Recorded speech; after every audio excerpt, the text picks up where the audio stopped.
It's right in Surprise, Arizona, which is right outside of Mesa. So if you ever get down in that neck of the woods, don't miss it. This, of course, is now in our Thompson Park, and so we'll just kind of talk about the correlation between these two and how William Boyce Thompson is the founder of both of these parks. William Boyce Thompson, I would like to just acquaint you with the genealogy resources that are available here at the archives, and we're going to explore the life of William Boyce Thompson by using these. So almost everything I found here through the archives and more. So it's kind of fun to see. But the archives has ancestry. Oops, pardon me. Go back. They have ancestry and family search that you can use here on computers. I use Wiki and also Google searches also on the computers here to find information. I use what's called vertical files, and those are actually what the archives have put together, kind of a research file on different things in Butte. Anything that you want to ask about, they can go to the catalog, look it up, and walk over and pull out this vertical file, and I'll show you some of the things I found in those. The Polk City directories, they've gone from 1886 on, and birth, death records, find a grave, that's actually a free site, and we'll talk about that a little more.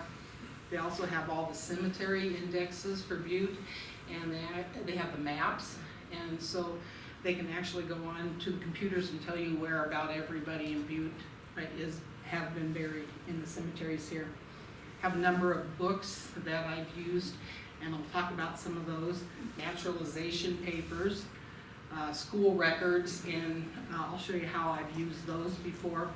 Property records, what I absolutely love, the Sanborn maps.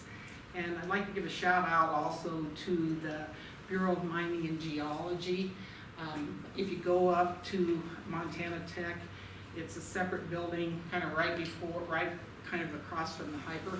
If you haven't been in there, it's an amazing place to visit. They have all the mine claims. You can probably tell more. No. I'm just reliving 28 years. Oh, 28 years. You just retired from there not too long ago, right? Yeah, it's an amazing place though, and they can pull out stuff out of their archives that you could not believe. And then the newspapers here. We got a request through the archives, and Kim kicked this one over to me, and I'm glad she did. This fella, his name is Boyce Thompson, and you're going to hear that one quite a little bit. Boyce Thompson. He's a descendant of William Hale Thompson, and we'll talk about him in just a little bit. But he's a writer, writes books and stuff, but he also writes this great Thompson genealogy blog, and so I did put that on your handout so you have access to that. Go and take a look, because he's got some great little stories in there, pictures that I hadn't seen in my research. I'm just going to kind of pass around. This first one is debates rage over who's better. William Thompson was the father, or was the son a greater guy, and you're going to hear about both of them. You're going to hear about William Boyce Thompson, who they call the Colonel, and some information about the minerals that he donated to the American Museum of Natural History. You're going to find out a little bit about his house that he lived in Yonkers, New York, and you're going to hear some information too in there about his family members. So I'll pass those on. So if it wasn't for this request, I'd know nothing other than I drive through Thompson Park to go home, right, you guys? So these are the things that are available here at the archives. This little handout, if you didn't get one, there's one up here, or you can grab it on your way out. It has a listing of all of the materials and stuff that they keep here at the archives. Here's a little pamphlet on Thompson Park, and it has the map, but it also has this great story about William Boyce Thompson right in the middle of it too. And then on the back of the handout that I gave you, it gives you some of the list of my favorite genealogy resources, like Ancestry, Family Search, Find a Grave, newspapers. So you can actually just go in and type those in to your search, and you'll be able to pull up a lot of the information. Some of the books that I've used, I've had this one on loan to me, and I have to return it today or I'm going to be in trouble. But this is a story that was written from the different collections of stories that people gave to this Yale author. And what he did is he put it all together in a book, but the background information was better because it tells the actual stories from like William Boyce Thompson, his family members, people that knew him, people from Butte. So it's a really interesting book. I'm not going to pass this around because I'm going to be in trouble if I don't bring it back. Another one that I use a lot is Copper Camp. This kind of gives you the story of Butte, and whenever I get a research, I always look at the timeline in the back of it. These are for sale here at the archives. It kind of gives you a story of what's happening during that period of time in Butte. And then if you go to the back, it always has the person you're looking for and some more stories. So if you haven't purchased this, it's a must purchase. I use this book, and I think Joe does too. It's this is the story of all the mining camps in Montana and historical mining camps. It's a great book, and I use this lots of times for reference because I don't know where all these mines are at or the story of the towns and stuff. So I'll pass it around. You guys can take a look too. You like it, Joe? Oh, yeah. Oh, yeah. And the last thing that I use is the history of Montana.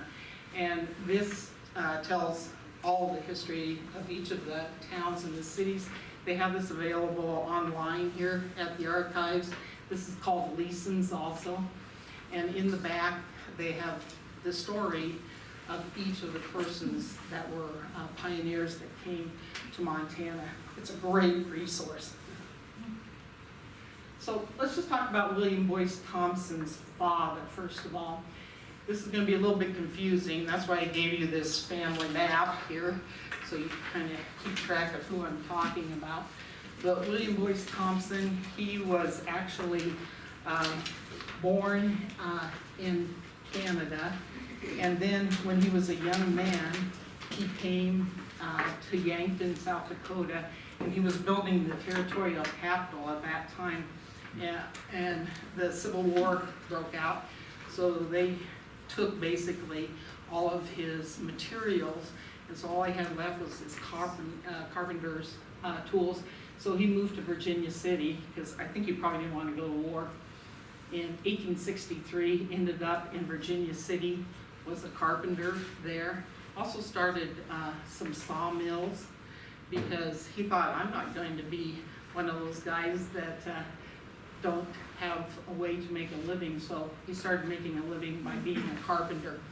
Built a lot of the buildings in Virginia City, but one of the things that he was a member of the vigilantes that hung the guys that were stealing stuff from the trains and stuff that were coming in, the immigrant trains.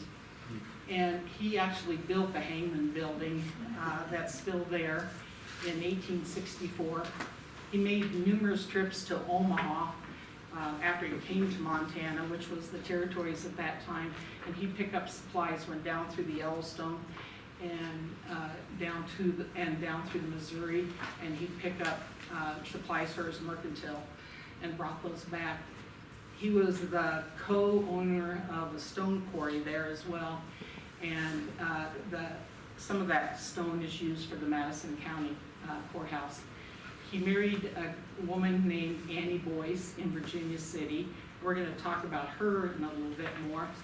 And he was 37 years of age at that time. And during that period, after that period of time, though, he managed to father 10 children. So he was busy after 37 years. Had a lot of mining interests two in the area, and he was in the territorial legislature in 1887. So here's what Virginia City, the territorial legislature looked like, and he may be in that picture there. But here's a picture of his building, the Hangman Building, that's still standing in Virginia City. So if you go down, you can see it. This is where they actually, on this beam, it wasn't quite done at the time. My understanding is they hung the vigilantes there, or the vigilantes here hung the guys.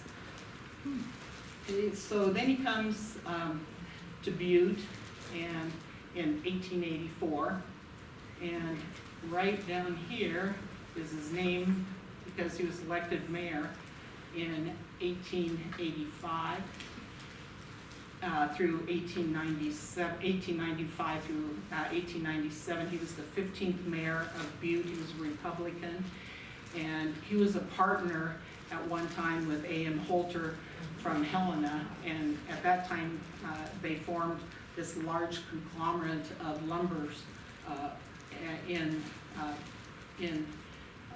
Helena, and it was called the Montana Lumber and Manufacturing Company.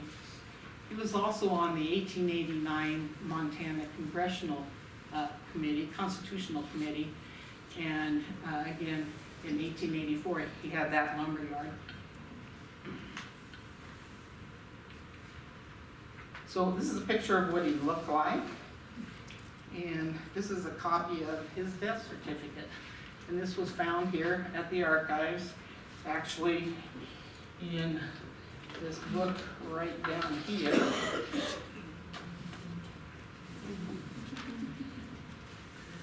Pretty amazing that you can just walk over to the other side of this hall right here, and here's his death certificate. So I'm going to pass that around. This one you want to give back to Tyler too. Was he a Canadian citizen still? When he died? He was an American citizen at that time. I haven't been able to find his naturalization papers though. So this just says that he died. He was almost 62 years of age. None of his family members filled this out. One of the things I'd like to point out is that at that time he was living in 1101 Caledonia. So kind of remember that in the back of your mind, okay? Because this is going to come up again further on. He died, he had a stroke, okay? And he was actually in the Boston offices, the mining offices, and he had a stroke there. He's probably really mad at these guys yelling at him because they had just gotten into a war over some of the mines that he had at that time. That's what he looked like. You guys might have heard about the, Judy, you could probably tell them a little more about the warehouse fires. Yes. Yeah. He was actually mayor during the period of time that the warehouse fires started. And if you would like to know more about that, there's information here at the archives. But it completely demolished the warehouse area. There was dynamite stored down there. And what happened is from this building right here, they had the fire trucks or the fire wagons carried by the horses and stuff that came from right over there, and they went down to the fire, and a number of the firemen were killed. And since then, now we have a memorial. Actually, the original people, the original firemen came out of the building on Broadway, that's Dr. Robeson's office. This group was the secondary group after the explosion took place. Thanks for the clarification there too. Okay, so this is who he married. This is Anna Maria Boyce Thompson, and she was born in Kentucky, Missouri at that time, and she actually came to Virginia City with her father, and so that's how she got to Virginia City. And her, this little story right here says, this is actually part of that vertical file that I found. It says, W.B. kept throughout his life a very tender feeling for his mother. During his last years, when he was helpless and he could talk of nothing much, but he would hold on to this little miniature portrait that he had of her in his hand, and he held on to that. And that was a memory that Mrs. Thompson wrote, his wife, Gertrude, about her mother-in-law. But one of the things that was kind of interesting that I found is this was reproduced from the collection in the Library of Congress. So the Library of Congress has all of the same information that we have here at the archives about the life of this whole family.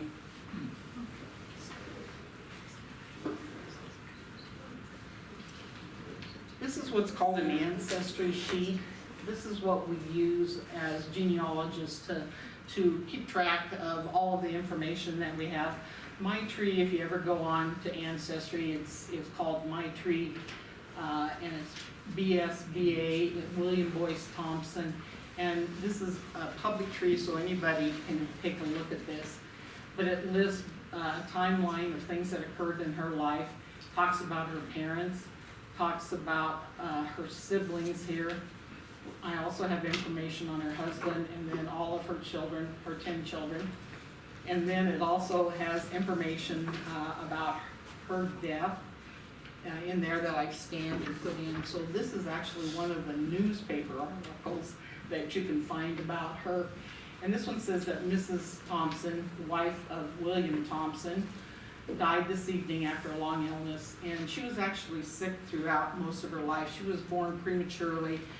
She was born about 8 months, and she suffered from that.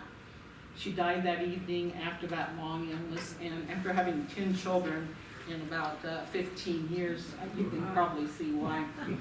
She was born in Boone County, Missouri, and then she came to Virginia City with her parents, and then she got married 3 years later, and she leaves a family of 3 grown children.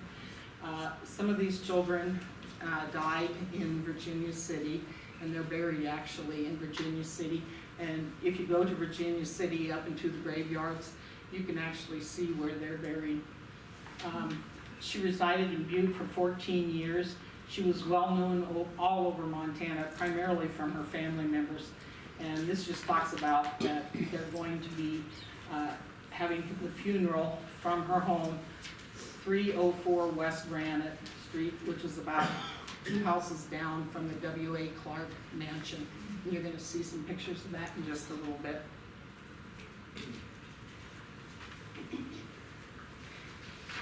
This is her father. He was a major, and he was also a mason. And this is in his mason outfit.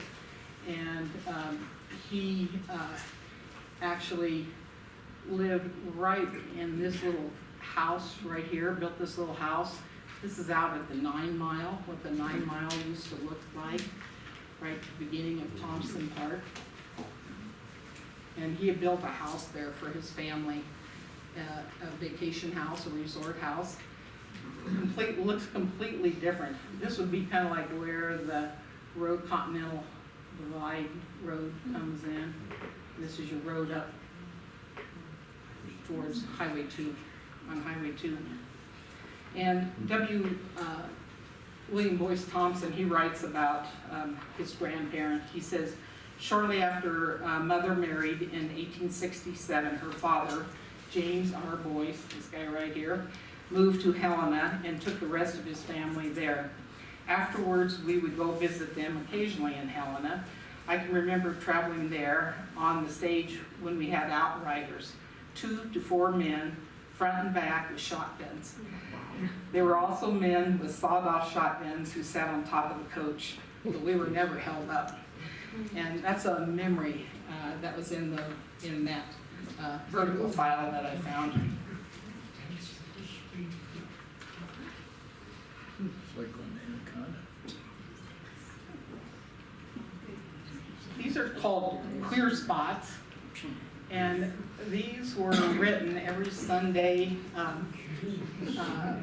and they're amazing when you start reading them. I think they were written in 1906, and here's the copy of them here. There's one on the 9 Mile, and there's one on the resorts area. If you have a moment on your way out, take a look at it. It's just amazing. I was doing some research here one day, and one of the other guys that was doing some research told me about these, but they've got information on China, on the Chinaman, Chinatown. There's all kinds of great stories written kind of after they thought the boom was over in Montana, but these are worth looking at.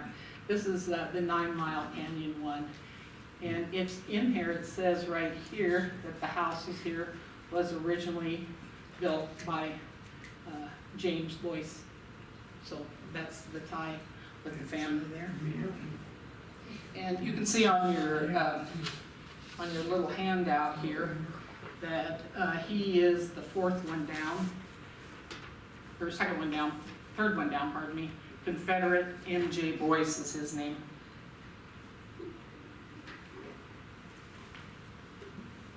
William Boyce Thompson's family members, his father and mother, they're buried out at Mount Moriah Cemetery. You guys may have seen this mausoleum when you first come into the cemetery there. William Boyce Thompson built this to honor his parents. His parents are buried there, along with a brother that's buried there. And then he built the stone wall that's around that too. So a lot of money went into his family memorial. But you could still buy a place here for $10,000 if you wanted to, because they had some empty slots. Okay, and they all moved to New York. They decided they didn't want to be buried in Butte, Montana. So you can buy a spot.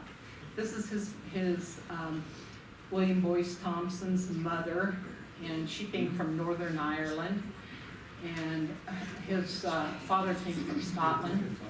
This is his wife that we just talked about that died. And these are the children. William Boyce Thompson. Remember the name James Richard Thompson too, because we're going to talk about him a little bit. He has another Joseph that lived to adulthood, had a sister named Flora, sister named Mabel, and this is one of the children that's buried here in this mausoleum. So William Boyce Thompson, he was a boy in Alter Gulch in Virginia City. He was born the 13th of May, 1869 in Virginia City in what was Montana Territory at that time. There were 6 children that were born in Virginia City, and actually there's 2 that are buried there, an older brother, and then he was the second in line, and then his younger sister, she was buried there too. She died at age 2. His gang, they called him Tomcat, short for Tom here, and he had a mineral collection at the age of 4, which kind of started his interest in looking at minerals, which paid off in the long run when he got to be an adult. He also remembers stuff about the Big Hole Battle and the Nez Perce Wars, and he talks about that in some of his memories here. He said that when in 1874 he was 5 years old, this was the time of the troubles between the soldiers and the Indians on the Big Hole. I did not know whether the historical records of the affair goes by that name, the Big Hole Massacre. One day after we children had gone to bed, I heard commotion outside, and I remember I heard them saying that the Indians were coming. It seems to me that I was kept awake during all that night. I can recall the horses with teams of settlers coming in.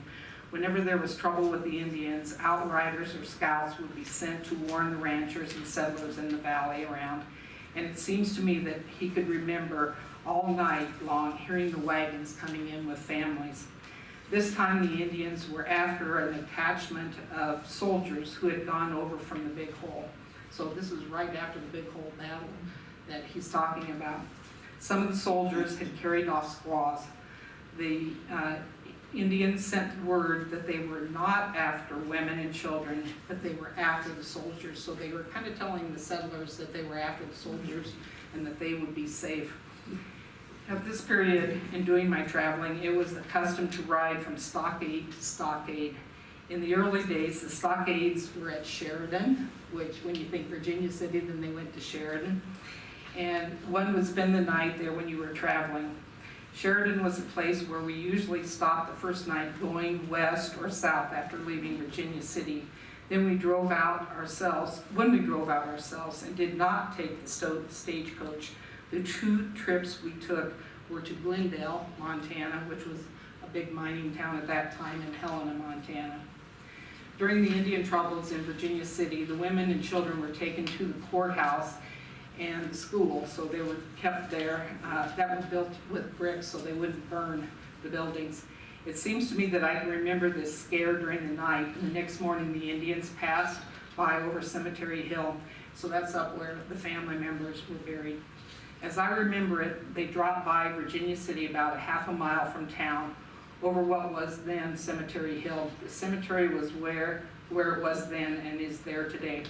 Shortly after they came to the Battle of the Big Hole, it was called the Massacre of the Big Hole. At this time, I was a mere youngster. I had 2 brothers, one living in Tacoma before his death, James R. Thompson, and the other living in Arizona. He just talks about his brothers there. And he can remember the Custer Massacre in 1876. Wouldn't that be amazing to be able to go back and talk with him just to see what he remembers? But luckily he wrote down a few of his stories, and you can see these here at the archives. This is after the family lived in Virginia City. They moved for a short time to Glendale, and that's just kind of on the way down towards Dillon. If you haven't been to Glendale, it's worth going down there and seeing the mining area that was there. This is what Glendale looked like during that period of time. And his father ran a sawmill there, built a number of the houses and stuff that are in Glendale. Right here it says his name. This is the 1880 census. And right here is his name. Again, you can get these here at the archives. William Thompson has his wife's name, Annie. The person we're talking about, William B. Thompson, his brother James, and his brother Joseph that are listed. The rest of the kids, of course, were buried in Virginia City at that point. So Boyce Thompson, William Boyce Thompson, then becomes a boy then in Butte, Montana, yay, 1880. And he lived there from 1880 to 1886, and then he comes back when he gets a little older. At the age of 11, the family settled in Butte. This is during the period of the Silver era. His father had a sawmill in town. The town was about 3,000 people at that time. His gang in Virginia City were angels compared to his new gang in Butte, is what he said. His friend called him Will here, and he loved the skate parks in the city, something that we still have. He loved snowballing the Chinamen as they came out, and he would be throwing snowballs at them whenever he could. And he knew the constable very well and his father's strap, so he was in a little bit of trouble when he was a young guy. From 12 to 14, he took to prospecting. And remember, his grandfather had the place out again by Thompson Park now, so he would go into the hills prospecting in that area. He sold vegetables at Renshaw Hall, and I thought, whoa, first, is that in where he goes to in New Hampshire? But turns out Renshaw Hall was right there in Butte, Montana. James Murray actually was the one that started this. And he sold candy at McGuire's Opera House. So that's kind of his tie back to Montana. I think that might be where Terminal meets. Where the terminal is? Anybody else? Next door. Next door. So this is what he looked like. Cute little guy, huh? Here's a better picture of him. Went to public schools in Butte, and he actually knew, of course, Bailey. He knew Clark. He knew that Daly brought in Irish Catholics, and talks about Clark bringing in the Protestants, the Cornishmen. And at this age, he was still trying to sort out his religious beliefs. And I think throughout his whole life, he had some problems with that. His mother and father were Methodist, strongly Methodist. They went to church numerous times, but that was kind of his confusion. He developed a restlessness with the Copper era changes in Butte, and he longed for the beauty of the flowers again, the clean air, because again, this is when the smelters were just pumping out all kinds of air pollution and stuff. And he was having a little problem with the social changes in Butte. It went from a town of 3,000 up to anywhere from almost 100,000 people. And so people were coming in, they were bringing in saloons, houses of ill repute, also a lot of different immigrants and stuff are coming to Butte. So he was living through those changes. At age 15, though, he was gambling in the beer hall, so there were some things he liked about the changes, I think. Gambler his whole life, loved gambling. And during this period of time, everybody remarked about that he was a born gambler throughout his whole life. And you can see this as he matures. In high school, he met one of his teachers who was from Oxford. He was an Englishman by the name of Arthur Cotton Newell, and he actually was the one that kind of spurred him to thinking about maybe that the world was calling him, that there was a bigger world than Butte, Montana.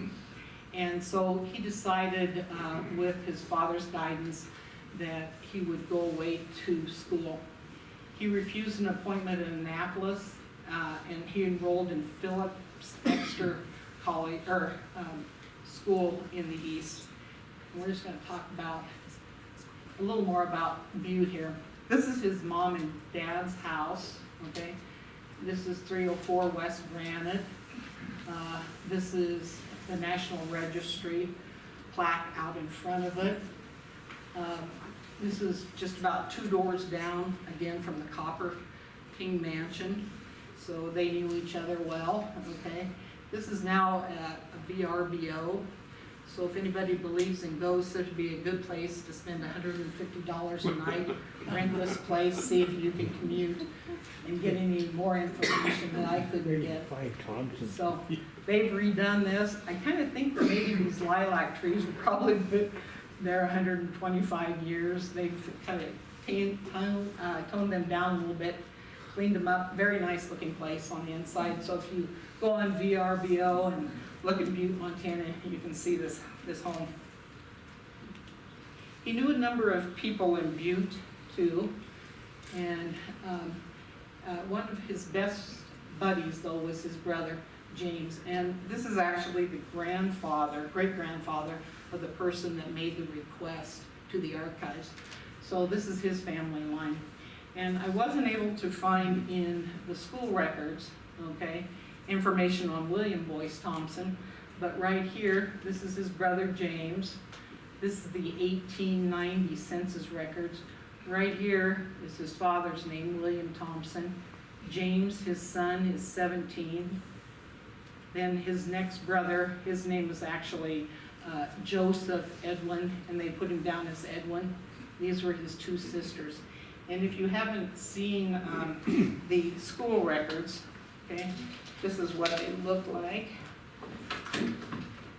And we often use these if we can't find a birth certificate for somebody, because it will list the children and stuff of different people that lived in Butte. It even goes down to the babies and stuff and lists them. So this is a record that we use to say, yes, this person was born in Butte, Montana, or lived in Butte, Montana during a period of time. This happens to be the 1890 census records. So imagine how, I mean, looking at 134 years here. In the back, it also has the Chinese people listed. It also has colored people listed. So they divided them up. So I'll pass that around. I think it's worth looking at if you haven't ever seen a school record.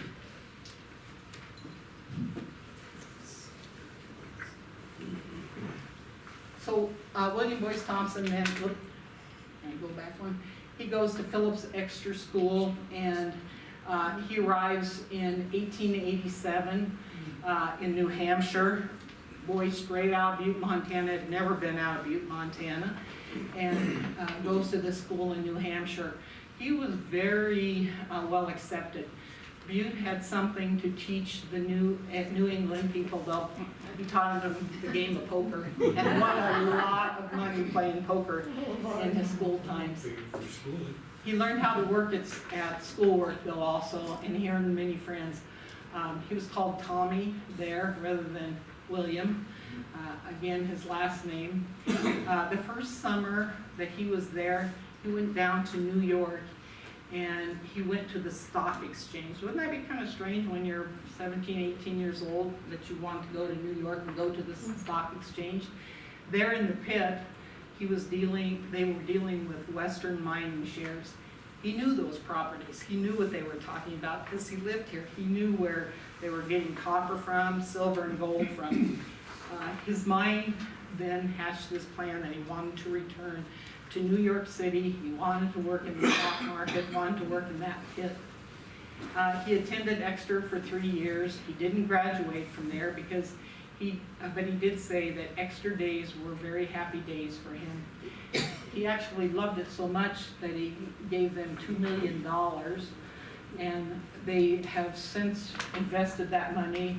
They built a number of buildings at Exeter College, or Exeter School in his honor. Some of the people that graduated from there are John Irving, Mark Zuckerberg went there. Some of the guys that I went to high school with, a couple high school kids from Sigourney, Iowa, their parents had enough money to send them there. But this is kind of straight shot if you want to go to Yale or Harvard after you're done, if you go to the school. Very well thought of school. Then he had enough credits that the fall of 1889, while his friends went to Harvard, he decided to go to the Columbia School of Mines, as he had enough points to enter. He was 20 years old then.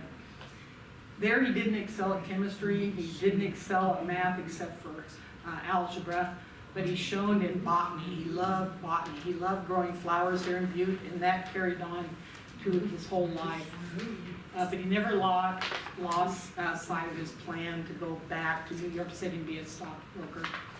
He went to Montana, he went home to Montana, and then he worked at some mines, the Pipestone Springs mine in just east of Butte here. Then he had a string of failures. Good boy. They had to learn some lessons. Pipestone Springs, silver, that played out. He didn't make any money. He went to the Dutchman mine, which was copper mine in Helena. That didn't make any money. Started a hardware store in Marysville and did his first consolidation, actually consolidating numerous hardware stores and made one big hardware store in Helena at that time. He started working for his father in the Thompson Holter Company, that was called again Montana Lumber and Manufacturing. And then you can see in 1889, he's back in Butte, Montana. This is one of the many city directories that we have. This one actually has in the front page, they're doing a little publicity here for the Thompson Investment Company. So again, this is over across the street in the library here. So I'll pass this one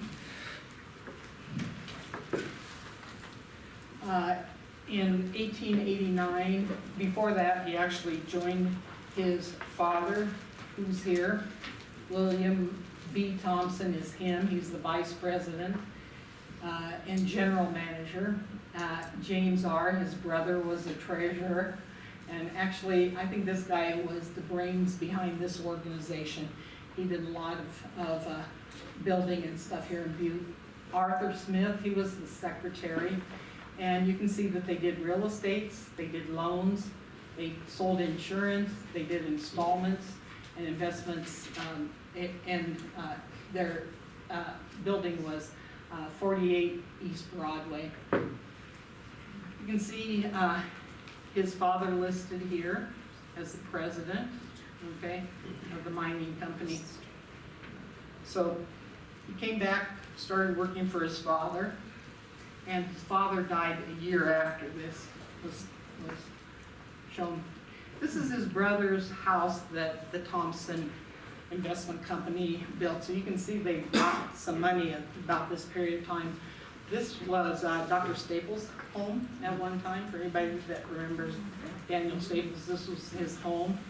This is the side view of the home. You can see how big it is. There is a big place for the horses and the carriages. This is a great big huge stone wall there on Caledonia Street.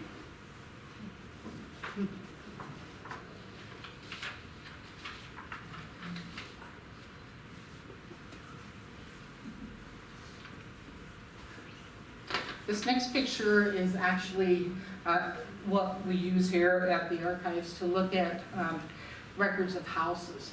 And I just want to point out a few things here.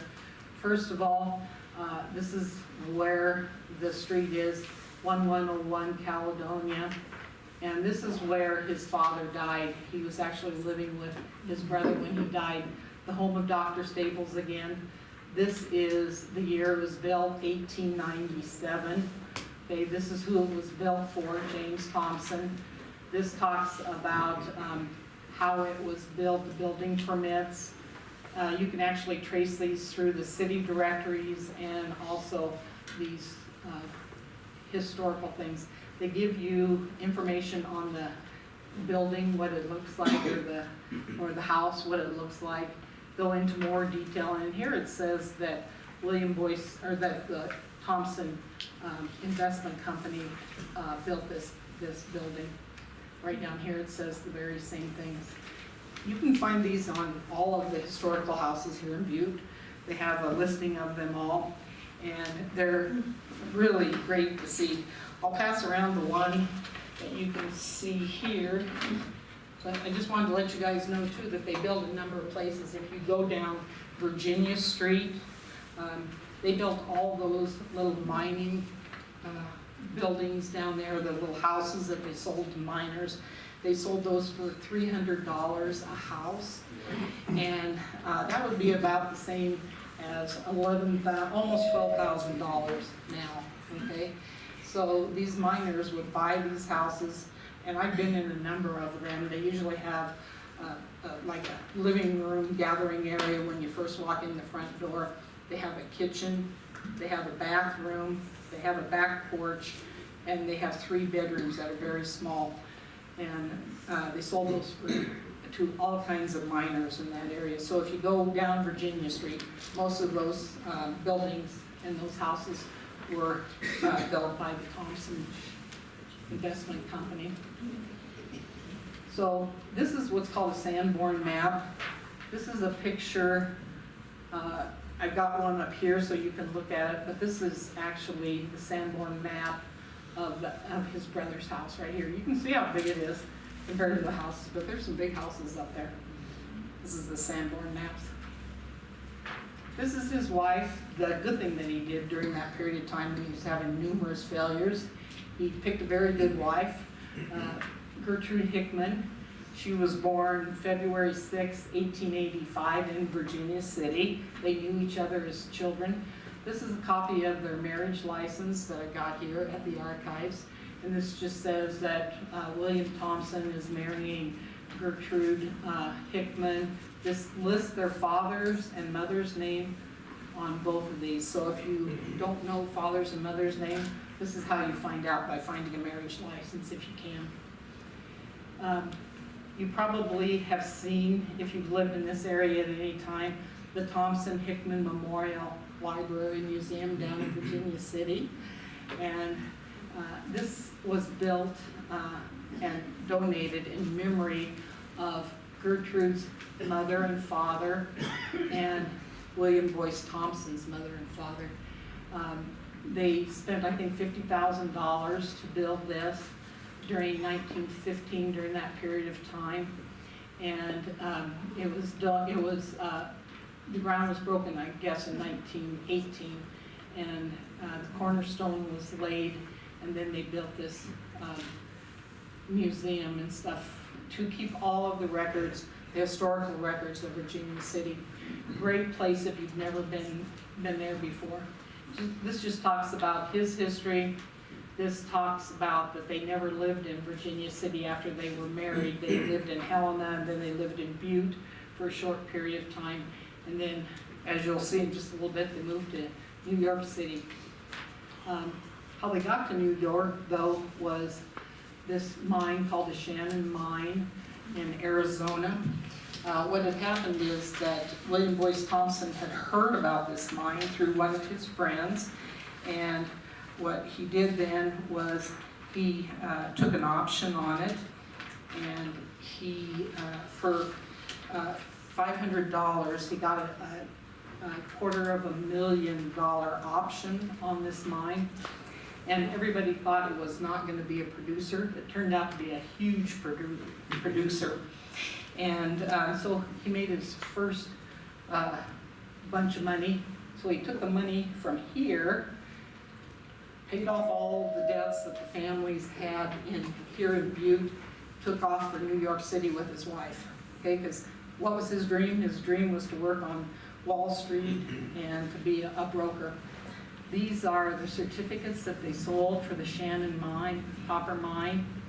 And the people that kept hold of these certificates ended up for the next 20 years making $1.4 million a year.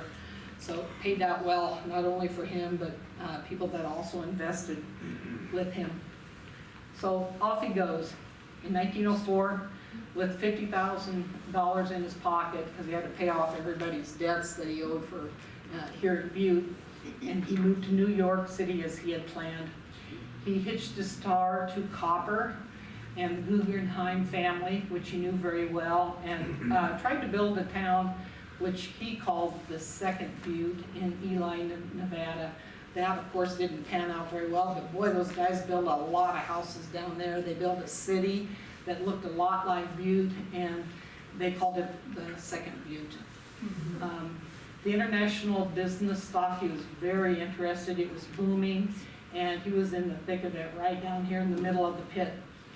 Frank Holmes, a clerk that he knew in Butte, Montana, he brought him to New York with him, and he was cleaning up his office, putting everything in order, and he found stock certificates, and that made him $1 millionaire then, which is about $35 million now. So you think, oh great, maybe I could just retire, right? Now he decides that he's going to invest in, because a friend of his, Tom Lamont, that he met at Exeter, he put him on this silver door deal that was north of Toronto. This is actually ore, silver ore, that they were trying to get on the train to go to being processed. They said that there was such a large vein of silver that they called it the silver sidewalk, because it was about as wide, the vein was about as wide as the sidewalk was, and thick. They could see. He made $5 million on this trade, which is about $123 million now. So you can see he's setting himself up that he may not have to work for a few years. For the next, for those following years, this is where the guys made the $1.4 million. Okay. So he's got a lot of money between 1907 and 1915. And another mine that he was involved with was the Magnum mine in Superior, Arizona. Made some money from that. And with the rest of the trades that he did in the stock market, he rebuilt a number of companies, did some consolidation of companies, and did very well through the stock market. And he had enough money in 1915 that he consolidated all of his mining interests, and he made a new company called Newmont. This is New for New York and Mont for Montana.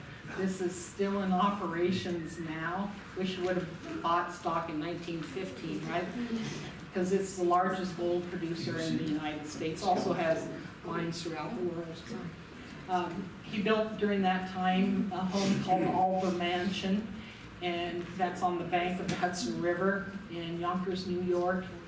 He purchased a yacht called the Alder, okay? So you're kind of getting the idea here that he had that longing back from his roots.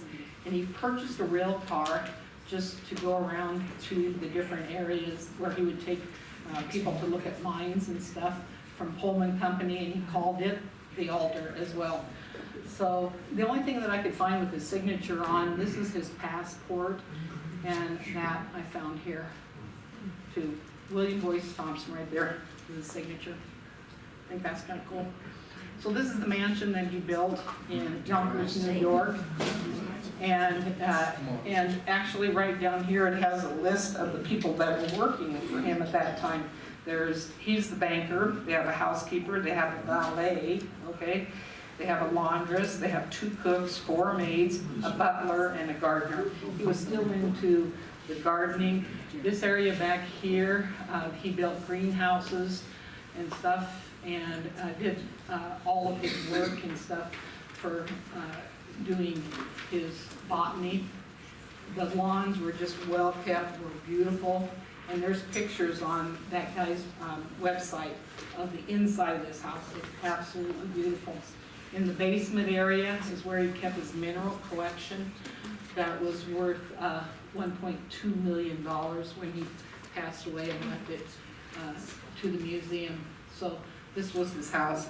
He also put in his will that his wife and daughter could not sell this house. They were to live in this house until she died, Mrs.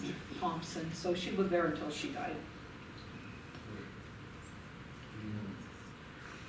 Same time, he gave us Thompson Park. This is what the old archway looked like. Hard to get 2 cars through that area. So when they widened the road and stuff, they took down that arch. Wouldn't that be great to have that back? Oh, beautiful, yeah. And here's some information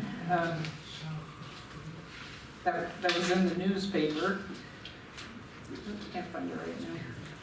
About the dedication of Thompson Park. Can't find it now, but we'll see it later. But I think the mayor at that time did not quite know what to do about developing this area, but they managed to get a lease from Congress basically for the area around. So that's why we have such a beautiful park now in Thompson Park. Here's the signs again. And this is where I stopped one day and found a lot of information about William Boyce Thompson. It's on the actual sign. There's three or four signs on the way up through the park that you can stop and look at. It tells about his life here, how Thompson Park became the park, and what the Forest Service has done since to make it even better. Some of the things that he was involved with during the periods during the war, 1970, he was recruited by the Red Cross and became a colonel. He visited Russia before the revolution, and again in 1918, he was the ambassador for the Red Cross to Russia. He saw the crop failures there and the starvation that was occurring, and with his concern about botany and crops and stuff, he really wanted to find a way to feed people, okay, so they weren't starving. So that was his kind of mission with the Red Cross. The Red Cross gave him that honorary title of colonel, and he was at the Winter Palace on the 7th of November when the Bolsheviks stormed the official residence of the Russian imperial family. This is the actual desk where the Tsar then gave up his right as the Russian imperial family, and the Bolsheviks then took over the country of Russia. And he saw the mines there, and he thought that they looked like the mines that were 40 years before in Montana. So he was anxious to try to help develop these mines also to keep Russia going. So he had some interest there too. Again, we talked about plant research in 1921 to 1904. This was kind of what he was interested in. He gave a huge amount of money to develop this Boyce Thompson Institute for Plant Research. And this is still going, still looking at trying to feed people, trying to make sure that the plants that we currently have that they're able to continue to produce. During that time, he was chairman of the Ways and Means Committee, so he had some political aspirations too. Went back to work for a short time on Wall Street, and then he was a delegate at large from New York for the Republican Convention. Harding was elected the president, and they thought that Thompson was going to be the Secretary of Treasury of Commerce, but he was not appointed as the Secretary of the Treasury or the Commerce. And so what he said is, this is kind of like a story I remember. He said the circus came to town. We were all getting money to put up circuses and stuff, which we did. And he said when it came around to getting paid, he said everybody that he was supposed to be getting the money from left town. He said, this reminds me of a Butte story where I would not get to be the Secretary of Treasury or Commerce. Everybody that I was depending upon left. So he told that story numerous times. This is the Arboretum that's in Arizona. The house that he built was called the Picket Post House. It's built right up here on top. It's no longer open for visitations and stuff, but if you go onto that website for Thompson genealogy, you'll see the inside of his house. It was beautiful. He had greenhouses built on either side. You could look down below here. There's a creek that ran right below there, and it has a huge park that you can walk around. It's actually no longer owned by managed by the Arizona State Parks. It's its own company now. His daughter, he did only have one daughter, Margaret Thompson.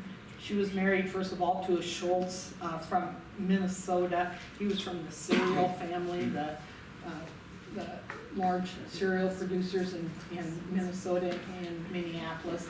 And then she married a diplomat who was also a wealthy person. Biddle was his name. She ended up having 2 children. She died of the same thing that he did. He had a stroke, she had a stroke, and both of them died of the same thing. Beautiful lady, huh? Yeah. This is his granddaughter, and she was the apple of his eye, is what he said.